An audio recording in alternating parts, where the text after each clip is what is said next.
Karena ada proyek PIK ini musola-musola, majelis-majelis digusur, hilang musola, tidak ada manfaatnya, memiskinkan. Kalau ada orang yang ngomong manfaat, saya pastikan dia adalah antek korporasi. Luar biasa jahatnya di Kampung Muara itu. Ada sekelompok masyarakat kemudian diisolasi di situ dan mereka dipagari 5 meter kan gitu kan, jalannya sekitar 6 kilometer gitu kan. Kalau misalnya hujan, banjirlah di situ. Di Muncung saja 600 hektar tambak mati. Jangan sandiwara sama rakyat. Rakyat tahu endingnya apa. Tapi awas, kalau main-main sandiwara sama rakyat, tanggung resikonya.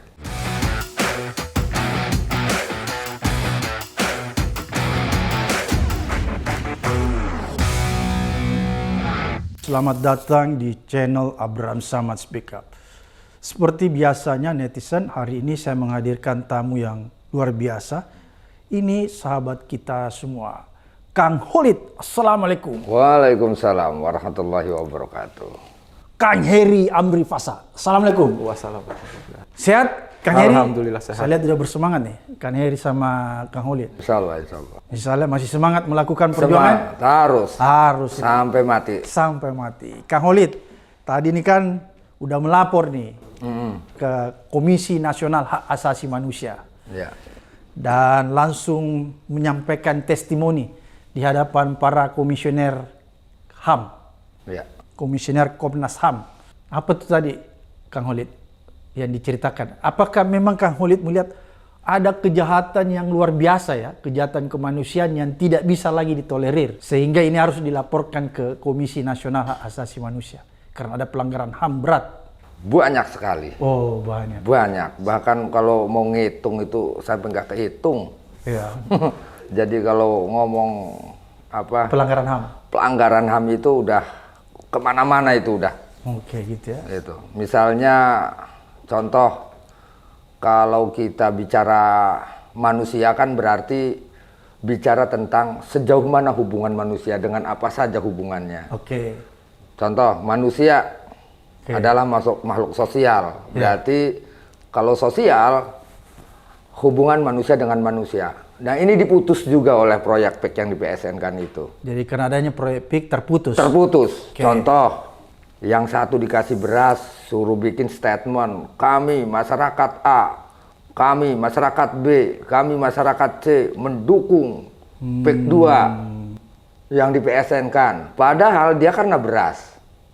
Jadi dipertentangkan Dia antar masyarakat. dipertentangkan. Ketika ada yang nolak, ada yang mendukung. Jadi seolah-olah dibikin bertentangan. Nah, diadu ya? iya diadu. Pertentangan ini dibuat. Oke. Bukan alami. Ya, kalau alami saya terima. Jadi rakyat Banten sekarang diadu ya? Diadu. Oleh PSN PIK 2 ya? Ya judulnya pagar bambu, berarti ya mereka belah bambu gitu. Oh iya. Iya. Jadi sengaja ya? Sengaja. Oke. Terus kedua, misalnya kalau kita bicara tentang manusia, berarti yang namanya manusia ada hubungannya manusia dengan ekonomi. Habis sosial berarti ekonomi, ada hubungan manusia dengan ekonomi. Ini juga dirusak.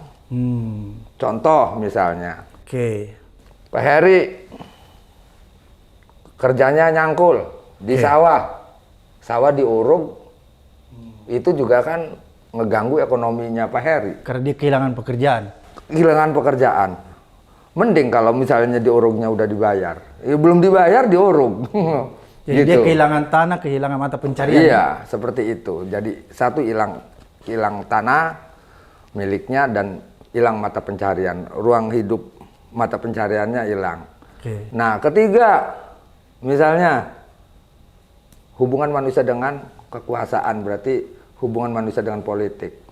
Sosial, ekonomi, politik, gitu kan? Ya kan? Berarti ini juga memutus manusia, hubungan manusia dengan kekuasaan. Contoh, lah kalau saya Pak Heri misalnya nggak sanggup nyekolahin anak karena sumber mata pencahariannya terganggu karena ada proyek PIK ini, gitu kan? Ya otomatis kan anak-anak jadi bodoh, nggak berilmu. Lagi mana mau jadi dewan, jadi bupati? Kalau misalnya mata pencahariannya dibunuh, gitu kan? Nah itu juga. Berarti PIK ini memiskinkan orang di Banten ya? Memiskinkan jelas, memiskinkan. Makanya saya harus berani menolak dan berani melawan sampai tingkatnya bahasa kasarnya berani perang. Karena Kang Khalid melihat bahwa proyek ini tidak ada manfaatnya ya bagi Tidak rakyat ada Banten. manfaatnya. Justru memiskinkan. Memiskinkan. Kalau ada orang yang ngomong manfaat, saya pastikan dia adalah antek penjajah. Saya pastikan. Antek korporasi ya? Antek korporasi, penjajah. Oke. Dan pasti dia hanya kepentingannya perut sendiri doang. Logika penjajah. Nah terus ke baru 3 tadi. Manusia pasti punya hubungan dengan Maha Pencipta. sesuatu yang indah.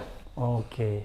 Estetika, hubungan. Oke. Hubungan manusia dengan sesuatu yang indah, tentang keindahan alam. Itu dirusak. Dirusak juga itu. Yang tadinya ada mangrove buat burung sore datang, dia tidur di mangrove gitu. Hilang mangrove-nya, burungnya juga hilang. Saya udah nggak lagi ngelihat burung-burung bercanda gurau di pohon-pohon gitu karena mangrove-nya hilang. Berarti ekosistem alamnya dirusak. Ekosistemnya alamnya juga dirusak. Oke. Gitu. Itu juga. Nah, yang paling berbahaya lagi adalah hubungan manusia dengan Tuhannya. Ini juga dirusak. Contoh, karena ada proyek PIK ini musola-musola, majelis-majelis digusur.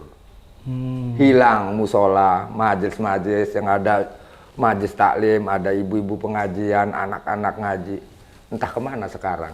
Tergusur ya? Tergusur. Dengan adanya PIK 2 ini jadi tergusur. Tergusur. Tempat orang ngaji tergusur. Iya.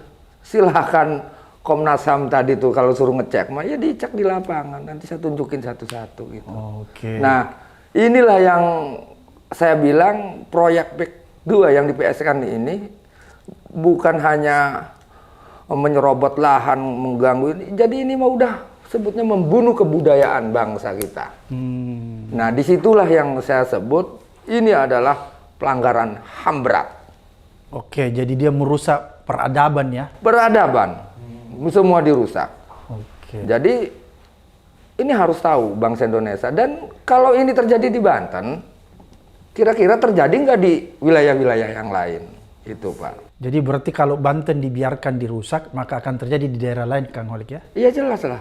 Udah kan pernah saya teori di mana itu ya. Iya.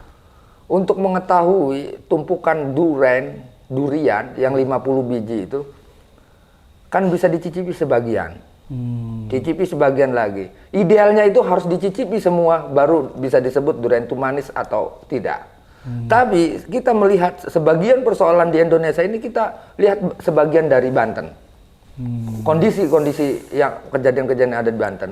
Ini persis seperti kejadian-kejadian juga di wilayah-wilayah lain di luar Banten. Artinya di Indonesia ini ya. Oke. Kerusakan, ya pembunuhan sosial, ya hubungan tadi yang saya sebut, itu pasti terjadi. Kang Heri, menurut Kang Heri nih ya, seperti tadi yang Kang Khalid sampaikan nih di Komnas HAM, bahwa ada pelanggaran kemanusiaan, pelanggaran HAM berat. Apakah itu juga menimpa Kang Heri secara langsung sebagai apa nih, sebagai nelayan rumput laut? Iya. Atau apa yang Kang Heri rasakan? Oh iya. Apalagi dengan adanya pagar laut itu kan? Oh iya iya. Sebelumnya saya ingin berterima kasih kepada channel ini kan, bersama Pak Abraham Samad. Karena setelah kita diundang gitu kan di channel ini, terbukalah masyarakat mulai terbuka terkait dengan fakta-fakta mulai terungkap bahwa apa yang kita ungkapkan di sini ternyata fakta di lapangan, sehingga kemudian banyak masyarakat yang berani bicara sekarang, sudah berani. Oh, berarti tadinya takut ya? Tadinya takut-takut gitu kan, karena dalam prosesnya PSN PIK, pengembangan PIK atau kemudian di PSN ini itu melalui pola-pola intimidasi. Jadi orang dilarang bicara ya? Ada orang yang memasang spanduk kemudian dihubungi pihak berwajib seperti itu kan terjadi, sehingga orang kemudian takut untuk berbicara. Tapi setelah kita berbicara di channel Pak Abraham pun juga teman-teman yang lain gitu kan, sekarang paling tidak masyarakat sudah mulai berani untuk menyuarakan itu kan. Nah, terkait apa yang dirasakan, jelas dari awal kita juga sudah bilang bahwa ini adalah upaya perampasan ruang hidup, Pak Abraham gitu kan. Jadi laut itu adalah ruang hidup Oke. untuk menghidupi bagi nelayan, kan kayak gitu kan. Nah, ketika itu di kafling-kafling atau dikuasai, diokupasi, maka ruang hidup itu kemudian hilang. Sehingga tempat kami untuk mencari nafkah juga hilang. Lah, lalu kami akan kemana? Kan kayak gitu. Itu yang harus dipikirkan. Yang kedua adalah yang terjadi di daratnya. Ini juga sangat luar biasa kan kayak gitu kan. Perampasan lahan gitu kan itu terjadi. Terus kemudian penguasaan aset-aset publik juga terjadi. Dampaknya apa? Yang jelas terkait penguasaan katakanlah sungai gitu kan. Dan banyak sungai-sungai sebetulnya yang sudah diuruk gitu kan. Jadi banyak sungai yang hilang sekarang ya? Banyak sungai yang hilang. Nah, dampaknya ini luar biasa. Satu misalnya di Muncung saja 600 hektar tambak itu terancam mati. 600 hektar. 600 hektar. Otomatis mereka yang hidupnya di tambak itu juga terancam kehilangan mata pencaharian di situ. Ya kan? Belum lagi di sisi pertaniannya. Ya kan? Susah pengairan segala macam dan kejadian akhir-akhir ini gitu kan bahwa terjadi banjir. Karena air itu kan susah karena sungainya diuruk, irigasinya tuh diuruk. Jadi tidak ada air. Nah, maka tidak ada drainasenya itu tidak ada kan, pembuang airnya nggak ada sehingga di situ sawah-sawah sekarang banjir dan banyak yang tidak bisa digarap di situ. Nah, ini juga sama saja merampas ruang hidup masyarakat yang ada di daerah kami kan kayak gitu kan. Lautnya kemudian diokupasi, daratnya juga lahan-lahannya dirampas gitu kan dengan harga yang tidak sesuai, tidak manusiawi kan kayak gitu. Prosesnya juga tidak manusiawi gitu kan. Nah, ini adalah pola-pola saya pikir kalau kita melihat film Si Pitung, Si Jampang gitu kan. Nah, ini kok terjadi gitu kan. Padahal kita ini sudah hampir 80 tahun loh merdeka. Gitu kan. Seharusnya negara gitu kan berkewajiban paling tidak satu dia harus menghormati gitu kan adat yang ada di masyarakat, kemudian budayanya di masyarakat, privasinya gitu kan, terus kemudian pekerjaannya itu. Yang kedua juga harus melindungi gitu kan, kewajiban negara. Ketika terjadi penghisapan dan penindasan dalam proyek pengembangan PIK ini, nah kita melihat bahwa sampai hari ini negara belum hadir di sini, gitu kan? Perampasan ruang hidup, terus kemudian okupasi itu juga kan belum hadir. Baru kemudian yang di wilayah laut lah, paling tidak kan baru setelah viral kita desak, baru TNI AL tuh kita apresiasi di situ kan. Tetapi pelakunya sampai hari ini juga lambat sekali penanganannya. Itu yang di laut lah. Nah, yang luar biasa itu ternyata yang di daratnya ini. Sampai hari ini terkait pengurugan sungai gitu kan, terus kemudian perampasan lahan tanpa ada konfirmasi. Nah, belum ada penindakan sampai hari ini. Bahkan sungainya juga masih tertutup. Ya kan? Kita sudah adukan itu coba layangkan ke BBWS gitu kan, ke Balai Besar Wilayah Sungai, terus kemudian ke Ombudsman. Sampai hari ini dari Ombudsman juga belum ada rekomendasi terkait fakta-fakta atau permasalahan-permasalahan yang ada di wilayah daratnya, Pak Abraham. Itu belum ada. BBWS sampai hari ini juga belum menanggapi gitu kan. Dengar-dengar sih mereka saling lempar tanggung jawab bahwa itu bukan wilayahnya BBWS, itu adalah wilayahnya PU Pengairan gitu kan. PU Pengairan juga sama seperti. Jadi lempar-lempar tanggung jawab. Saling lempar-lempar tanggung jawab. Oke, Kang Holid, ini kan kalau kita lihat ya, kita kembali ke pagar laut. Ini kan sudah hampir berapa minggu ya? Itu kok sampai sekarang kan belum bersih sama sekali ya. Pagar laut masih ada yang tersisa. Kemudian yang kedua, penyelidikan terhadap pagar laut itu kan lambat sekali ya, Kang Holid ya. Sampai sekarang kita belum dengar siapa yang akan dijadikan tersangka. Kalaupun ada, kalau kita lihat kita khawatir nanti cuma kepala desa kan. Nanti di lapisan atasnya tidak terjangkau, misalnya Agung Sedayu ditutupi dan lain sebagainya. Kalau menurut Kang Holid nih, kacamata Kang Holid, kira-kira kasus pagar laut ya yang menyeret kepala desa, apakah ini nanti tidak akan membongkar pelaku yang berada di atasnya, korporasinya? Ya, kalau saya sih justru melihat ini agak takut-takut pemerintah ini. Oh, takut. Agak takut. Aparat penegak hukumnya takut ya? Iya, takut penegak hukumnya. Kalau Polisinya ya? Iya, polisinya takut. Oke. Ya kalau misalnya kita lihat, makanya kan kita pantau, kita plototi nih kasus ini. Coba mau dilokalisasi di hanya sebatas lurah Arsin doang, gitu kan? Tidak justru malah otaknya siapa? Ya makanya kita lihat nih, kan ketahuan ntar nih. Pak siapa namanya Kapolrinya itu? Pak Sigit. Pak Sigit. Saya lagi mantau Pak Sigit ini. Sejauh mana beraninya gitu. Takut dan tidaknya seseorang itu, Pak Abraham ya, itu tergantung dia udah kemasukan apa enggak. Kalau berani, dia berarti masih bersih.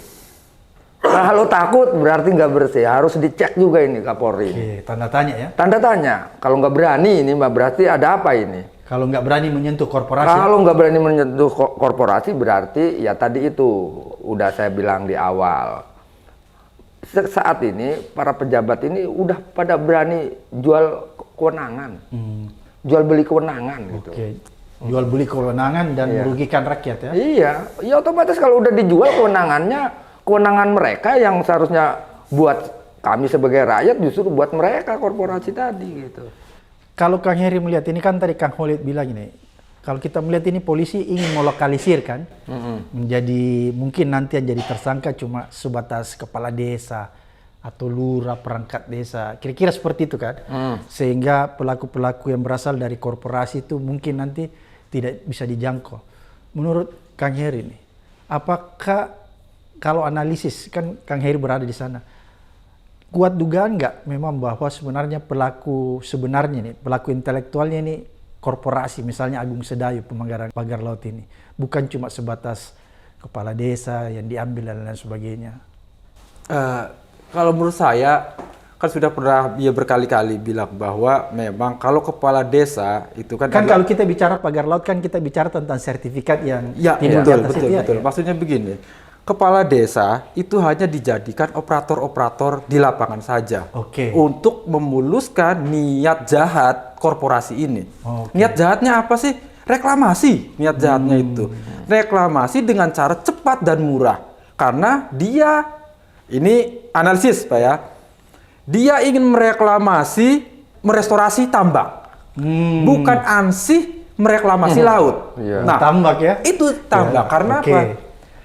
Pagar-pagar laut ini dibikin kemudian di kafling-kafling seolah itu adalah titik koordinat kan kayak begitu kan, lalu kemudian diterbitkanlah girik-giriknya gitu kan, dari girik-girik kemudian dikonversi jadi sertifikat pada akhirnya ini akan dicuci gitu kan, lalu kemudian jadi SHGB pada akhirnya. Ada SHM juga ya? SHM lalu kemudian dikonversi jadi SHGB kan kayak begitu kan.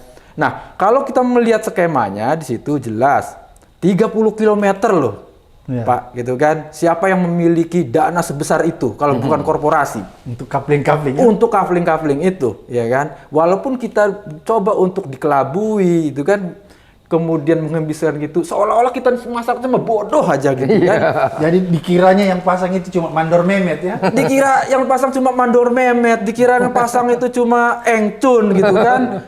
Dikiranya cuma Ali Hanafi, tidak ada otak di atasnya, misalkan otak intelektualnya. Saya pikir juga sudahlah gitu tuh. Kita ini nggak bisa lah masyarakat ini dibodoh-bodohin terus kan. Itu swadaya lah apalah kan kayak begitu kan. Itu sudah jelas bahwa skemanya juga sudah jelas ada niatan jahat untuk merampas ruang hidup gitu kan. Dengan cara apa? Mengkafling-kafling laut itu. Setelah dikafling-kafling lalu kemudian dirampaslah itu lewat terbitan girik-girik, dikonversi jadi SHM, dikonversi SHGB. Indikasinya jelas. Ternyata sudah ditemukan. Kalau kita dulu hanya mengira-ngira gitu kan, pada waktu 300 SHM surat sertifikat yang diterbitkan, kita kan belum jelas pada waktu itu, waktu kita waktu kita podcast kan. Nah, setelah itu mencuat, ternyata dari ATR BPN sendiri yang mengungkapkan kan, ada sekitar 260 sampai 80 ya kalau gabung dengan SHM. Sudah terbit ternyata di pagar laut itu. Di kafling-kafling itu. Di kafling-kafling itu gitu kan. Ah, ternyata sudah terbit lah di situ ada 2 perusahaan. Dan ternyata perusahaannya jelas terafiliasi dengan Agung Sedayu Group, di mana mereka punya wilayah untuk pengembangan di sepanjang pesisir Banten Utara, gitu kan. 1, 2, 3 sampai pik 11 rencananya awal kan, gitu kan. Lalu kemudian dikasih lagi PSN sehingga kemudian mereka mampu menggerakkan aparat sipil negara, gitu kan, aparat penegak hukum, gitu kan. Kemudian dia memperoleh semacam privilege, gitu kan. Tidak ada hambatan. Tidak ada hambatan sama sekali, gitu kan. Yang di PSN kan cuma 1.755, itu juga belakangan baru kita ketahui. Yang dibebaskan dia menyelundupkan, gitu kan, itu sampai pengembangan PIK-nya ini yang kemudian dibebaskan. Lah, hal inilah yang kemudian atas nama status negara, seolah-olah kan ini yang membebaskan negara di lapangan, gitu kan. Status negara inilah yang kemudian digunakan untuk merampas tanah-tanah rakyat, mengintimidasi masyarakat, gitu kan. Lalu kemudian mengokupasi fasilitas-fasilitas publik, gitu kan, sehingga dampaknya sangat luar biasa. Dampaknya di sini sangat efek dominonya, rentetannya kan kayak begitu. Nah, saya pikir seperti itu. Oke, berarti kan ini menarik nih kalau kita lihat bahwa ternyata dari hasil penyelidikan yang sudah beberapa hari ini ya, sudah berminggu-minggu Kang Holid ya, masalah sertifikat yang ada di atas Kaplim Pagar Laut itu kelihatannya kan yang heboh cuma kepala desanya, ya Arsin dan lain-lain sebagainya. Kita tidak mendengar pihak kepolisian, pihak aparat penegak hukum melakukan misalnya penggeledahan di kantor korporasi, kan kita nggak dengar. Yang kita lihat di TV cuma melakukan penggeledahan di rumah kepala desa kan gitu kan. Padahal nyata-nyata bahwa ini ada rentetan ke atas kan, bahwa nggak mungkin cuma kepala desa, pasti ada kepentingan korporasi, ya korporasi yang punya kepentingan terhadap laut itu ya, yang ingin memperluas wilayah PSN. Kan wilayah PSN ini cuma 1.700, tapi dia melakukan pengembangan jauh lagi. Pengembangannya jauh. Oleh karena itu ini patut diduga bahwa sebenarnya korporasi yang main kan di pagar laut ini. Tapi sampai hari ini yang kita lihat, polisi cuma melakukan penggeledahan di rumah kepala desa, Pak Holid kan. Nggak pernah kita dengar ada penggeledahan misalnya di perusahaan. Kira-kira kalau menurut Kang Holid, kenapa ini Kang Holid? Udahlah, pokoknya tegas saja sama Pak Polisi nih. Jangan sandiwara sama rakyat. Udah gitu aja. Rakyat tahu endingnya apa. Tapi awas. Kalau main-main sandiwara sama rakyat, tanggung resikonya. Jadi patut diduga Kang Holid ya bahwa kasus ini akan dilokalisir aja ya. Di korbannya nanti cuma kepala desa ya. Kira-kira seperti itu. Seperti itu. Ya bisa jadi sini skemanya seperti itu, tapi paling tidak begini. Ini bukan di era medsos atau di era media yang masih tertutup ya. Sekarang sudah terbuka. Ya bisa terbongkar ya. Bisa terbongkar apapun gitu, niat jahat gitu kan, baik oleh institusi penegak hukum, ini semua diawasi nih sekarang ini. Ya kan? Katakanlah oke lah untuk sekarang dari pihak kelurahan atau kepala desa dulu. Lah paling tidak kan dia punya pengembangan di situ. Kami harap ada pengembangan di situ karena dia tidak mungkin kan kayak gitu kan. Nanti siapa aktor intelektual itu yang masyarakat tunggu. Itulah yang kami tunggu kan kayak begitu kan. Korporasi ini harus terungkap kan siapa ininya kan. Jadi harus ada tersangka dari korporasi ya. Harus jelas itu. Karena ya indikasinya ya sudah jelas lah kan. Sudah kuat ya. Sudah sangat kuat gitu. Sudah sangat jelas. Kang Holid, ini kan rakyat ini sudah berani. Beda waktu awal-awal ya. Berani keluar. Kemarin kan ada demo tuh. Yang sempat agak ricu karena preman diturunkan ya, sehingga Kosi Nudin itu kan dikeroyok ya oleh preman. Apakah kondisi sekarang di Banten ini dengan kejadian kemarin sampai hari ini yang semakin banyak preman masuk, itu masih ada perasaan di tengah-tengah rakyat ketakutan atau sudah nggak ada lagi? Lah sebenarnya mah antara takut dan berani itu selalu berirama.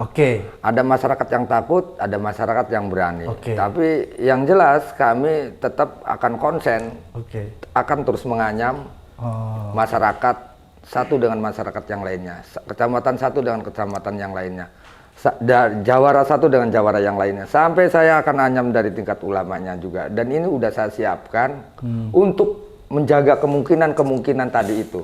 Ketika pemerintah berani macam-macam sama rakyat dan main sandiwara sama rakyat. Yang harusnya otaknya ditangkap malah justru Cuma kepala desa. Cuma kepala desa aja yang ditangkap. Ini sebutnya penjahat kecil, itu mah hanya operator aja. Operator ya. Iya, harusnya otaknya ini. Oke. Justru otaknya pelaku otaknya ini bukan hanya di Banten. Seluruh Indonesia ini. Iya, iya, iya. Itu, nah makanya saya tegaskan harus kena ini. Oh. Otaknya ini harus kena. Sebab dari segala sebabnya ini yang kena harus. Oke. Gitu. Ini preman sudah diturunkan, bansos sudah diturunkan. Ini kan upaya untuk memecah belah ya. Iya. Rakyat diberi bantuan supaya berkelahi sesama rakyat di Banten ya, Iya. Kang Heri ya.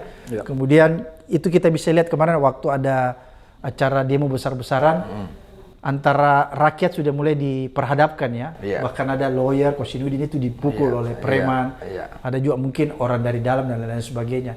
Kalau menurut Kang Heri nih, kalau misalnya ini terus menerus dilakukan, upaya-upaya seperti ini terus dilakukan oleh korporasi, kucurkan bansos, memecah belah orang, turunkan preman, apakah ini akan justru memicu nanti rakyat untuk melakukan perlawanan yang lebih keras lagi?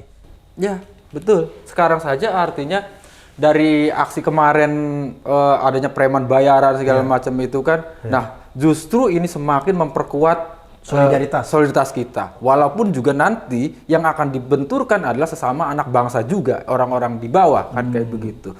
Nah, kalau hal-hal kayak begini diteruskan, ini akan timbul amuk, saya bilang kan, sehingga kemudian akan terjadi konflik besar.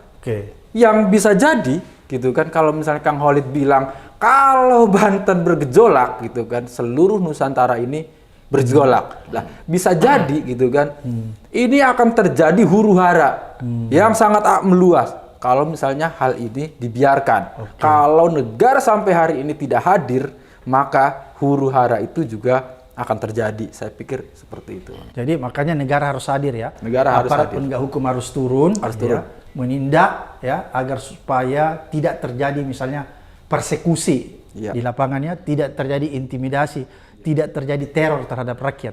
Apakah kalau Kang Khalid nih dan Kang Heri melihat sekarang, apakah masih ada teror-teror kecil yang dilakukan oleh kelompok-kelompok tertentu terhadap rakyat? Misalnya gini, kan ini masih jalan terus nih proses pengambilan tanah kan, kan masih terus nih. Iya.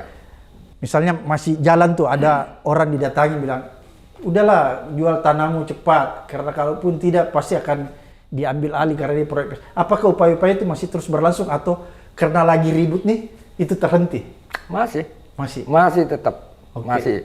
Saya masih ngelihat kejadian-kejadian kayak teror-teror itu. Termasuk di Tangerang itu paling berani itu polisinya itu. Tingkat intel polsek aja berani ngomong ini, ngomong itu. Jadi masih ada rakyat yang terang-terangan dipaksa oleh korporasi melepaskan tanahnya? Lah masih, karena isu dikasih atau tidak dikasih, tetap diurung itu tetap berkembang masih. Walaupun sebenarnya tanah itu tidak masuk dalam PSN ya? Iya, termasuk di Pohon Tanggal berkembang itu. Jadi orang semakin ketakutan dan orang menyerahkan tanah. Iya begitu, masih tetap berembus isu itu mah. Karena memang saya lihat juga dari pihak korporasi juga sepertinya masih pede. Masih pede seolah-olah dia endingnya adalah dia yang akan menang gitu. Karena mungkin korporasi ini ya, si oligarki ini ngerasa dia udah sanggup mengkooptasi aparat pemerintahan yang ada saat ini. Jadi sehingga dia percaya diri. Udah ngengkeng aja gitu tuh. Udah ujungnya penting gua yang menang. Seolah-olah seperti itu. Tapi dia nggak ngebaca kemungkinan-kemungkinan yang akan terjadi di lapangan seperti apa. Ya kalau kita kan modalnya punya nyawa doang. Kalau mereka punya duit, saya punya nyawa, udah gitu doang. Iya. Tinggal gini aja, siapa yang lebih sayang nyawanya? Kalau saya mau udah bosan hidup. Udah pusing. Udah pusing hidup gara-gara PIK ya? Udah pusing. Jadi selama ada PIK ini, menurut Kang Khalid sama Kang Heri, orang rakyat di Banten itu bukan jadi sejahtera tapi tambah susah ya? Pusing udah. Tambah miskin. Tambah susah, tambah miskin. Nih sama Pak Heri saya tanya, masa depannya gelap apa terang? Ya kalau misalnya pola-pola negara dan kemudian berselingkuh dengan korporasi hari ini, yang jelas ini akan timbul ketimpangan sosial kan gitu. Jelas kalau misalnya bagi kami masyarakat petani, nelayan yang kemudian ini akan jadi terpinggirkan. Karena apa?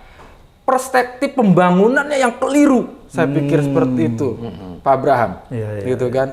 perspektif pembangunan yang seolah-olah gitu kan diserahkan kepada korporasi-korporasi, ya kan? Negara hanya menjadi wasit, malah bukan jadi wasit, dia negara Berpihak. kemudian dikooptasi, memperlancar segala sesuatunya, ya kan? Jadi negara dikooptasi oleh Negara korporasi. dikooptasi oleh korporasi-korporasi ini sehingga kemudian kewajiban-kewajiban negara untuk melindungi masyarakat gitu kan, kewajibannya untuk menghormati adat istiadat masyarakat yang tertuang oleh undang-undang berdasarkan cita-cita bagaimana dulu negara ini didirikan, bangsa ini didirikan, itu hilang semuanya. Oke. Ya kan? Jadi arah pembangunannya hari ini mengejar pertumbuhan ekonomi kayak begitu kan. Tetapi di bawah dia kemudian memarginalkan masyarakat-masyarakat yang rentan ini. Masyarakat lokal. Masyarakat lokal, masyarakat adat ini yang kemudian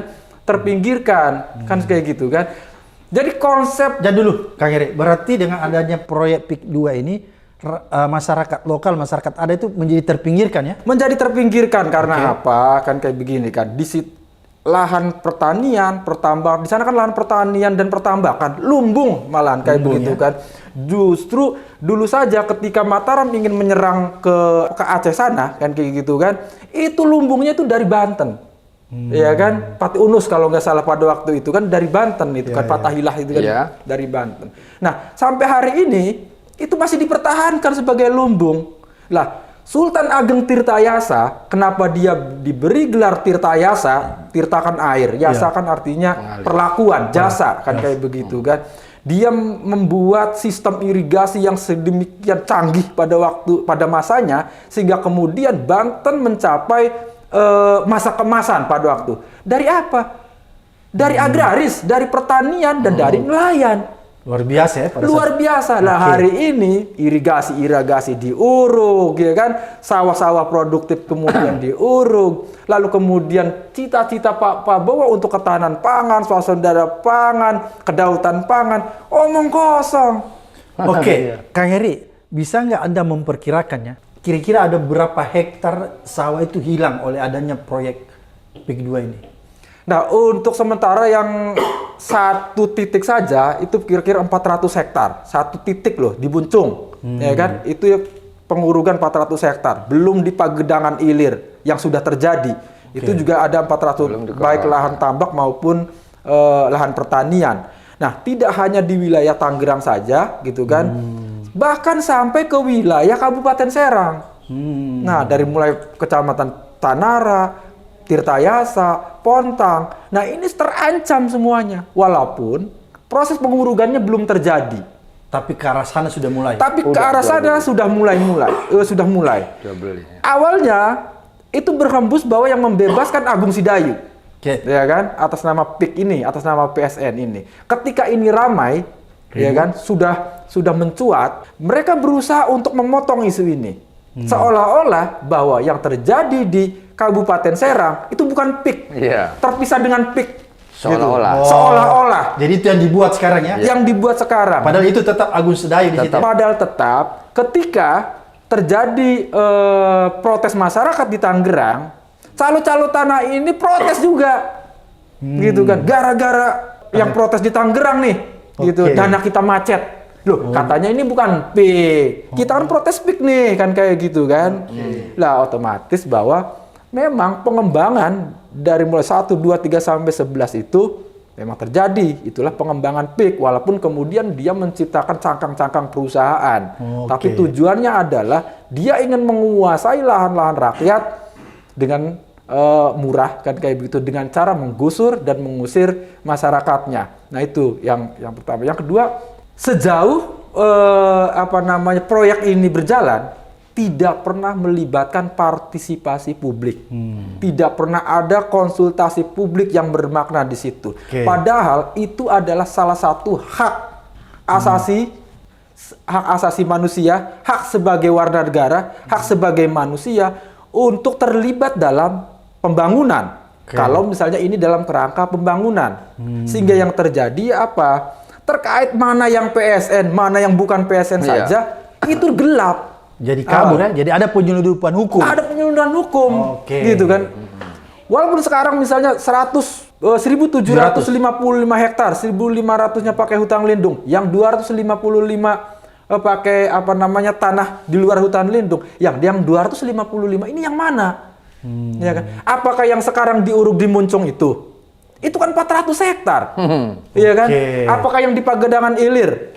Itu kan 400 hektar, 1.400. Belum lagi kemudian yang terjadi di Teluk Naga, di Paku Haji, di Mawuk, sampai ke Muara sana, gitu kan? Kampung Muara. Di Kampung Muara sana, ya kan?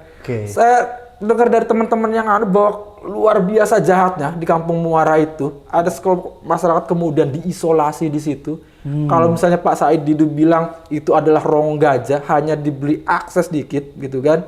Dan mereka dipagari 5 meter, kan gitu kan? Jalannya sekitar 6 kilometer, gitu kan? Kalau misalnya hujan, banjirlah di situ. Jadi masyarakat terisolasi ya? Masyarakat terisolasi. Sengaja diisolasi itu ya? Sengaja diisolasi supaya kemudian tidak betah dan kemudian pindah dengan sendirinya.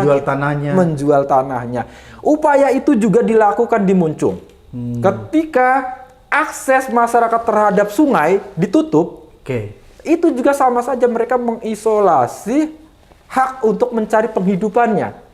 Ketika tahan lahan ini kemudian mati di situ kan kayak gitu, otomatis masyarakat juga kemudian menyerah karena tidak produktif. Buat apa? Akhirnya apa? Ya korporasi lagi yang mencaplok itu. Membeli ya. Nah, apa itu tidak by design? Iya kan? By design seperti itu kan? Bagaimana cuma merampas tanah rakyat kan? Jadi luar biasa ya cara korporasi ini menguasai Ya. tanah di Banten. Kalau menurut Kang Khalid, apa yang mau ditambahkan? Kan kalau saya melihat ini apa yang disampaikan Kang Heri, seolah-olah di Banten ini sudah hampir semua wilayah dikuasai ya. Jadi bukan saja cuma di Tangerang yang, tapi ini sudah merambah ke Serang dan lain-lain sebagainya. Kalau misalnya ini tidak dilawan, Kang Khalid, apakah nanti pada akhirnya hampir seluruh wilayah yang ada di pesisir Banten itu akan dikuasai oleh korporasi? Ya paling gini, saya mau bilang kepada orang-orang yang berpikir, tadi saya bilang logika penjajah ya. Logika penjajah itu berpikirnya, oh ini pembangunan, ini menyerap tenaga kerja. Mereka tidak pernah berpikir tentang prosesnya. Prosesnya tadi yang diceritakan Pak Heri. Saya bilang di orasi di waktu Tirtayasa, Jepang dulu membangun, Belanda juga membangun, cuman prosesnya menjajah. Jadi kalau saya menolak PEK yang di PSN-kan ini, ini udah saya pastikan saya sedang melawan penjajah. Jelas ya? Jelas ini mah, udah saya katakan berkali-kali, saya melawan penjajah. Iya, karena dia prosesnya menjajah. Jadi korporasi melakukan praktek-praktek penjajahan. Pak Presiden harus sadar itu. Harus sadar itu. Kalau nggak sadar, ya berarti membiarkan rakyatnya dijajah. Ya makanya saya terus akan melawan. Jadi berarti kalau Kang Khalid lihat nih apa yang disampaikan Kang Heri bahwa hampir seluruh wilayah-wilayah pesisir yang ada di Banten itu sudah hampir dikuasai semua oleh korporasi ya? Udah dikuasai, hampir dikuasai. Habis hampir itu. Jadi nanti pada akhirnya memang rakyat lokal itu akan terpinggirkan, akan keluar dari wilayah itu ya? Jelas itu mah. Belum lagi kita berpikir historis. Saya sama Heri punya kenangan mancing di tambak. Saya punya kenangan sama Heri, sama Yani mancing di laut. Kemudian gara-gara penggusuran itu kan kita kehilangan historis. Mau lebaran kemana? Ngobrol tentang masa kecil kita main gubuk-gubukan di tengah laut di pinggir pantai itu kan hilang. Nah kenang-kenangan ini nih yang paling berharga buat saya. Ini yang saya nggak sudi dijajah begitu, menghilangkan historis saya sebagai pribumi gitu. Jadi proyek PSN PIK 2 ini jelas-jelas merugikan secara keseluruhan rakyat yang ada di Banten ya. Jadi kalau ada narasi sekarang yang dibangun tuh, video-video kita lihat bahwa PIK 2 ini kan banyak manfaatnya, itu sebenarnya rekayasa itu ya. Itu orang dikasih bansos ya terus disuruh.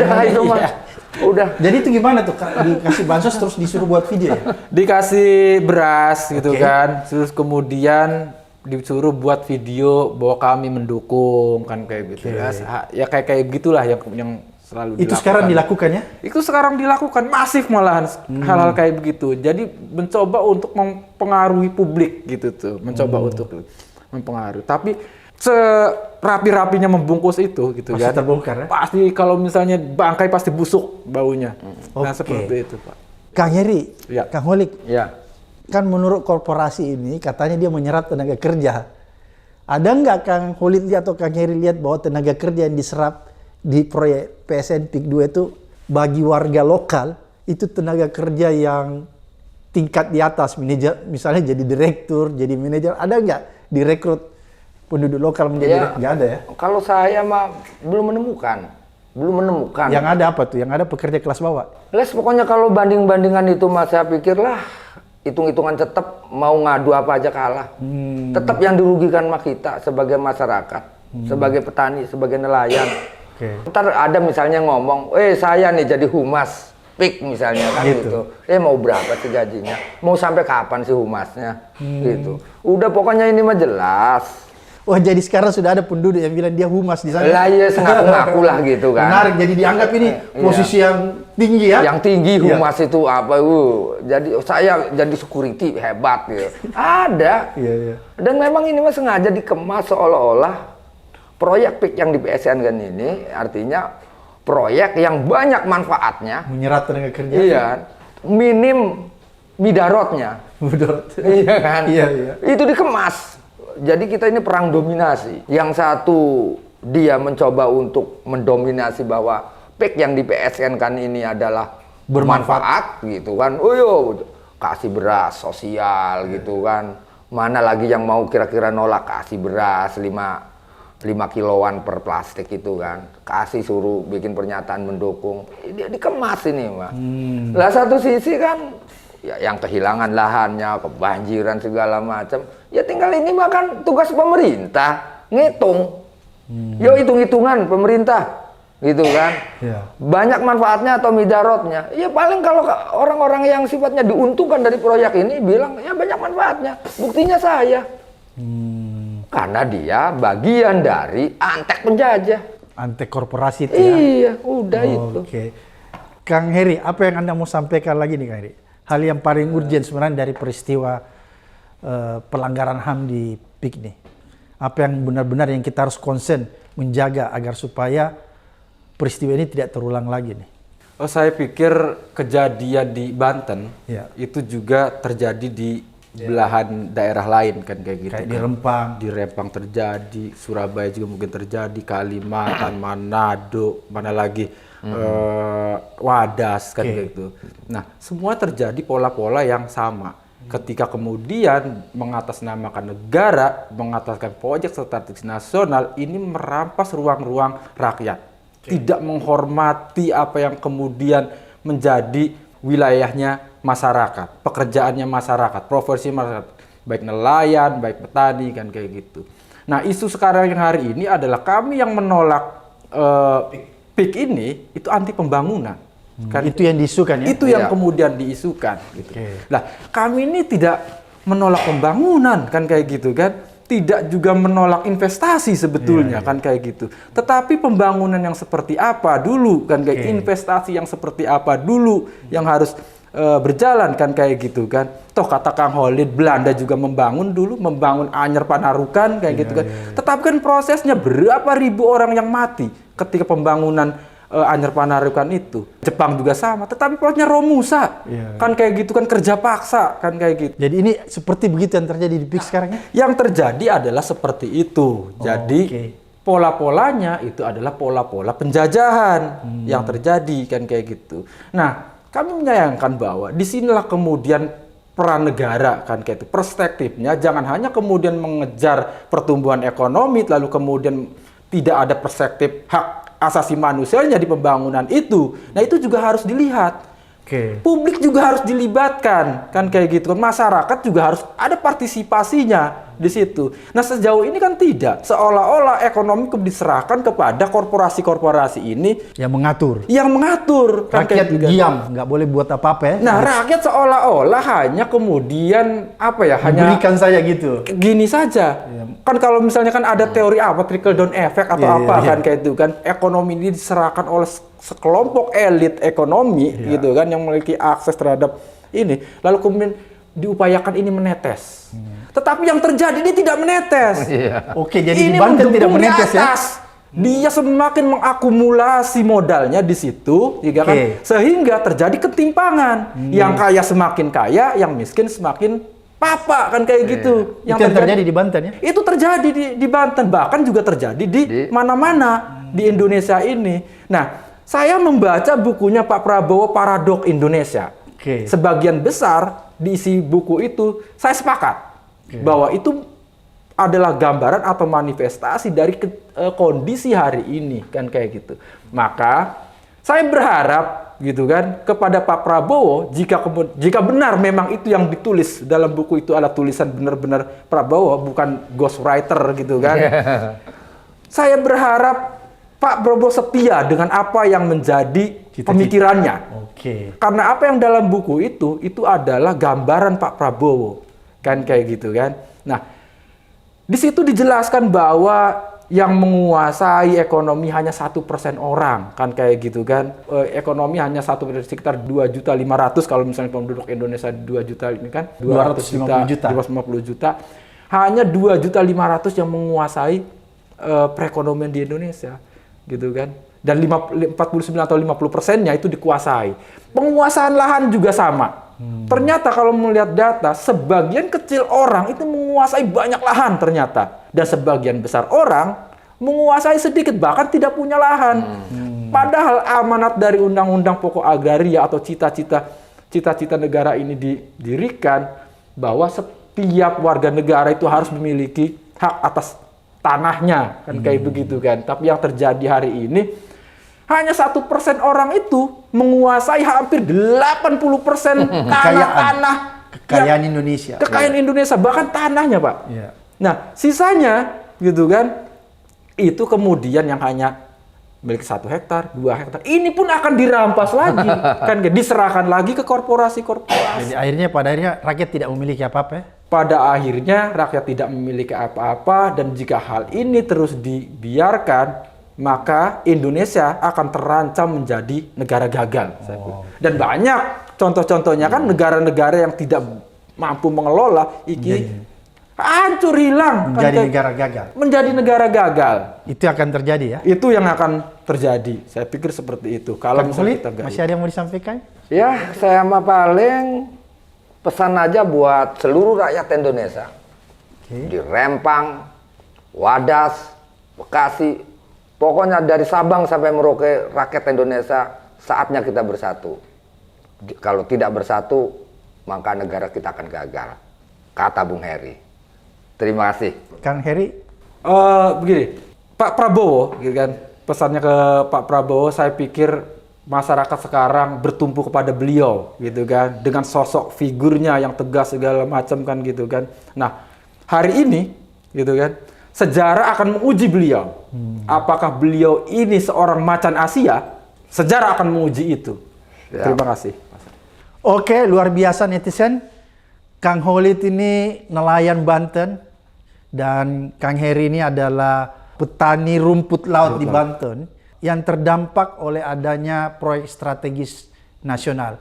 Mudah-mudahan apa yang disampaikan Kang Heri, Kang Holid membuka mata kita semua ya. Amin. Khususnya yang ada di Banten, menuntun kita semua agar kita bisa melihat ketidakbenaran yang sedang terjadi di depan mata kita dan kita berbondong-bondong bangun dari terlelapnya tidur untuk melakukan perlawanan terhadap kesaliman. Sampai ketemu di episode berikutnya di Abraham Samad Speak Up.